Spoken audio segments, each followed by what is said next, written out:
como você foi construindo a sua vida para que ela se tornasse um pouco mais bem estruturada e para que você conseguisse lidar com essas questões todas do TDAH. É uma construção de longa data, né, Cris? E nesse período eu fui desenvolvendo alguns mecanismos para mitigar isso. Por exemplo, desde lá da infância, eu preciso ler alguma coisa 2 ou 3 vezes, tá? Nunca pegar alguma coisa e ler ali rápido, não tem como, porque o foco, a parte de concentração, ela é muito comprometida. Então, a gente precisa ler mais vezes. A parte da anotação é algo que eu fui desenvolvendo também para mitigar essas coisas. O exercício físico, ele é algo muito, muito, muito importante. Então, assim, existem vários mecanismos, várias coisas que nos ajudam a ter um estilo de vida mais equilibrado com as outras pessoas, né? E sem contar também que houve toda essa procura por médicos e atrás de alguma coisa que pudesse ajudar também a entender melhor na época, né, quando eu não tinha o entendimento, e a ter a medicação que me ajudasse a entender e a seguir melhor a vida, entendendo também que isso não corrigiria, mas que ajudaria a seguir melhor e mitigar essas dificuldades que a gente tinha no dia a dia. Uhum. E eu acredito que um ponto que é bastante importante, além desses que você colocou, é o sono. Como é que é o sono para você? Olha, o sono é bem tranquilo, mas tem os seus momentos, tá? O remédio não teve nenhuma alteração, não tive nenhum colateral com o remédio, mas é algo que o TDAH ele pode nos pregar uma peça. Por quê? Dependendo do assunto na qual você está muito concentrado, porque traz o hiperfoco, né, em alguns assuntos. Aquilo que te interessa bastante, você tem o hiperfoco. E isso pode ter um foco maior nesse assunto do que você espera. E isso pode te trazer a falta de sono. Ou então você está em um período de mais problemas, de mais dificuldades. Ah, eu estou com dificuldade nessas áreas e tal, trabalho, às vezes eu não estou conseguindo um emprego, ou eu não estou conseguindo superar um desafio no emprego, e estou com um problema conjugal, ou estou com um problema com meus filhos. Isso pode te trazer preocupações onde acelera o seu raciocínio. E isso, para um cérebro com TDAH, é bem trabalhoso, porque para você controlar esse turbilhão de pensamentos, isso pode atrapalhar. Na minha vida, existem períodos no qual o sono ele é bastante afetado, mas eu sempre tento seguir alguns pontos para me ajudar nisso. Aí tem a parte de concentração, né, de você meditar em algo mais tranquilo, ler um livro, assistir alguma coisa, ver coisas que você gosta para acalmar o seu cérebro. Eu, como cristão, eu gosto bastante de orar. Isso me traz muita tranquilidade, muito foco em algumas coisas e entregar as coisas na mão de Deus, porque a gente sabe que só por nós mesmos nós não temos força e não temos capacidade de fazer tudo, né?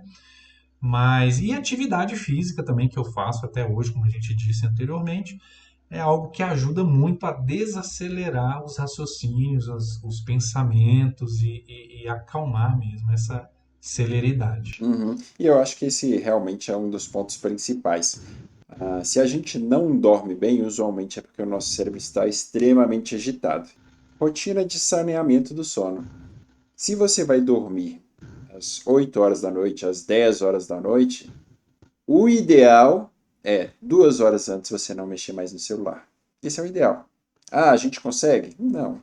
Claro que a gente não consegue, infelizmente. Mas a gente pode dar meia hora, depois a gente dá 1 hora. A grande questão dessa história inteira é: se a gente for viver como coadjuvantes da nossa própria vida, não adianta reclamar também que as coisas não estão dando certo. Ah, eu quero melhorar o meu sono. Ótimo. Primeira coisa de todas: horário de dormir. 10 horas da noite. Então, beleza. Todo dia eu durmo no máximo 10 horas da noite. Pronto, ponto, acabou. Ah, mas eu tô sem sono. Você não vai pegar o celular, você não vai assistir filme, você não vai fazer nada, você vai deitar na cama e ficar lá. E daí a grande questão que você levantou também foi ansiedade. E a ansiedade, ela vem em função de inúmeros elementos que a gente precisa levar em consideração e precisam ser tratados, precisam de acompanhamento psicológico, mas no final das contas, esse nível excessivo de ansiedade, ele vai sim dificultar o processo de dormir, mas podem ter certeza absoluta que ficar mexendo no TikTok, ficar mexendo no Instagram, no YouTube, com certeza não vai ajudar, especialmente quando a gente já está deitado. Se a gente cria um hábito de deitei na cama, pega o celular, esse hábito vai dizer para a gente que quando a gente deitar na cama é para o cérebro continuar ativo. E não é isso que a gente quer, né? Nesse momento, a gente continua com a dopamina muito alta, né? Porque os estímulos ali dos reels, dos vídeos, dos vídeos engraçados, enfim, ele vai estimulando o seu cérebro. Então ele fica em constante movimento e você não consegue desacelerar isso e acaba, consequentemente, perdendo o sono, né? E se a gente tem impaciência com relação a mas eu vou ficar aqui quieto, deitado na cama, sem fazer nada, esse desconforto, ele vem muito do fato de que a gente não sabe lidar conosco mesmo. A gente não Exato. sabe lidar com o silêncio, a gente não sabe lidar com o barulho da nossa respiração. E, obviamente, se a gente não sabe lidar com isso, a gente só dorme quando a gente está exausto. E daí não tem como reclamar que a gente não dorme bem, porque a gente só dorme exausto. Uma coisa que eu percebo muito, para mim, assim, desde criança eu tenho necessidade de 8 horas de sono cravado, especialmente porque eu tenho alguns outros distúrbios do sono que me atrapalham, então eu preciso de dormir o horário completo, e é rotina. Ah, se eu pegar o celular e ficar olhando para esse celular de noite todos os dias, podem ter certeza que a minha qualidade do sono vai cair e eu vou me prejudicar bastante com relação a isso. A rotina do sono, para mim, ela faz toda a diferença porque ela é o momento de recuperação que geralmente as pessoas não se dão. As pessoas elas não se dão esse momento de recuperação e daí no dia seguinte está um bagaço, não consegue fazer nada e a coisa vira uma bola de neve gigante. E aí a ansiedade sobe no teto, porque você não consegue performar bem se você estiver cansado. Não adianta, você pode ter estudado 1 milhão de coisas, 1 milhão de horas, você vai fazer a prova cansado, você não performa. Depois de 37 anos de vida, eu percebo que desacelerar é chave para você ter sucesso na sua vida, em qualquer área. E é algo oposto do que da forma com que o nosso cérebro funciona, né? É uma artimanha que a gente tem que adotar, porque é incrível, assim, às vezes, falando só um parêntese aqui, então, Cris, como que os nossos pensamentos são acelerados, né? A gente, às vezes, fazendo uma coisa, você está pensando em outra e já está planejando a terceira. É algo assim surreal você ter três assuntos que você está pensando praticamente ao mesmo tempo e pensando em consequências, então acaba que isso te traz uma ansiedade e acelera o seu raciocínio de forma muito instantânea ali em determinadas situações, né? Então é algo que a gente precisa praticar bastante, né? Que é a desaceleração do raciocínio, dos pensamentos e da mente. E só para fechar aqui essa linha de raciocínio, tudo isso que a gente está falando desses hábitos está diretamente relacionado com o procrastinar. Porque a nosso nível de dopamina basal, ele é inferior ao das pessoas neurotípicas, ou seja, a gente sente menos prazer do que o normal em todas as atividades normais. Se a gente Exatamente. não dorme, a gente não vai ter prazer nenhum em nada. Não tem como Exato. evitar. Criar hábitos saudáveis, eu entendo que são chave para que a gente tenha condições plenas de efetivamente ter uma vida boa, uma vida saudável, uma vida que a gente consiga lidar com todos os elementos. E no final das contas, eu procrastinei este elemento aqui. Mas por que eu procrastinei? Porque de fato ele não me interessa. A gente não precisa de aceitar essas coisas como postas. A gente pode entender que aquilo de fato a gente não quer fazer naquele exato momento e seguir a nossa vida. Isso não é nenhum crime, a gente está simplesmente levando a vida da maneira como a gente entende que tenha que ser levado. Obviamente que existe limite para isso, né?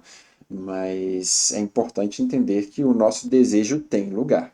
Estamos chegando aqui ao final desse vídeo. Tem mais alguma coisa que você gostaria de comentar com relação a toda essa nossa conversa, todo esse nosso papo? Como a gente falou anteriormente, né? O ideal é a gente tentar sempre entender a forma com que o nosso cérebro, ou se você tem se a pessoa que está nos assistindo agora ela tem um parceiro, ou tem algum familiar que esteja nessa condição, né? É como o cérebro da pessoa funciona, como o estilo de vida dela é.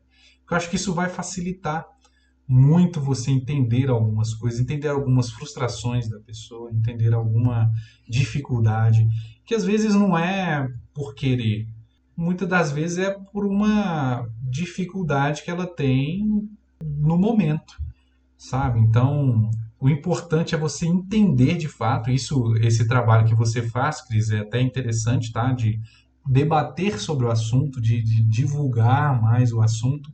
É interessante porque às vezes o que a gente percebe é essa certa dificuldade de entender.